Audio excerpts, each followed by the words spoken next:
સુરતના ભેસ્તાનમાં આજે મોટી દુર્ઘટના ટળી હતી। સુરતના ગણેશ કૃપા ઇન્ડસ્ટ્રીયલ સોસાયટી ભેસ્તાનમાં અનિતા એન્ટરપ્રાઇઝમાં આગ લાગવાની ઘટના બની હતી।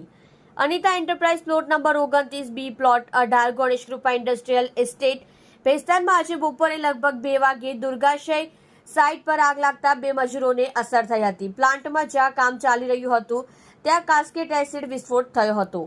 આવા અનેક અકસ્માતો સુરતમાં બનતા રહે છે। સરકારની નિયત કામગીરીને કારણે ઔદ્યોગિકમાં રહેણાંક એપાર્ટમેન્ટમાં ફાયર સેફટીનો અભાવ, એસએમસી દ્વારા સમયસર જાણ કરવામાં આવતી નથી અને ફાયર એમેન્ડમેન્ટનો અભાવ હોય છે કે ફાયર સેફટીનો અભાવ પૂરતો હોવો જોઈએ, પરંતુ તેમના કાળા નાણાં બચાવવા ગેરકાયદેસર છે। રાસાયણિક ષડયંત્ર ચલાવવા ખાતર કામદારોના જીવને જોખમ। આવી જ રીતે એક દુર્ઘટના ભેસ્તાન સ્થિત ગુરુકૃપા ઇન્ડસ્ટ્રીયલમાં બની હતી, જે કમનસીબે કેસ્કોટ કેમિકલ નામના એસિડનો ઉપયોગ કરતી વખતે બની હતી, જે પ્રવાહી સ્વરૂપે આવે છે, જેમાં જીપીસીએલ અને કેમિકલ વિભાગે કોઈ કાર્યવાહી કરે કે નહીં, કેમ કે તે જોવાનું બાકી। તમે જોઈ રહ્યા છો કેપી ન્યૂઝ ચેનલ રાહિલ શેખની સાથે। मेरा नाम रोहित सतीश चौधरी। क्या घटना हुई? हम लोग 3 बजे जब मान में काशी डालने गए ना तो रोज डालते थे, लेकिन कभी ऐसा नहीं हुआ। आज जैसे डाला ना तो भड़ाम करके पूरा एकदम धमाका हुआ, बहुत बड़ा आग लग गया साथ में। वो लड़का उधर ही था मशीन तो कैसे कैसे भाग के बाहर आया वो। मैं थोड़ा दूर था तो भी मेरे पूरा छटका आया हमारा पूरा। कौन सा एसिड था, क्या माप होता है?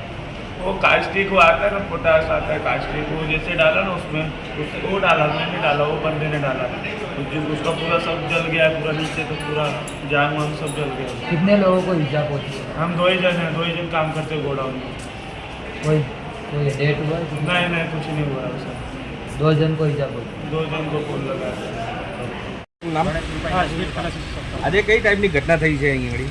ત્યારે અમને એવો કોલ મળ્યો હતો કે આપણે ભેસ્તાન ખાતે ઓઇલ ડેપોમાં આગ છે, કંટ્રોલમાંથી મેસેજ મળ્યો હતો।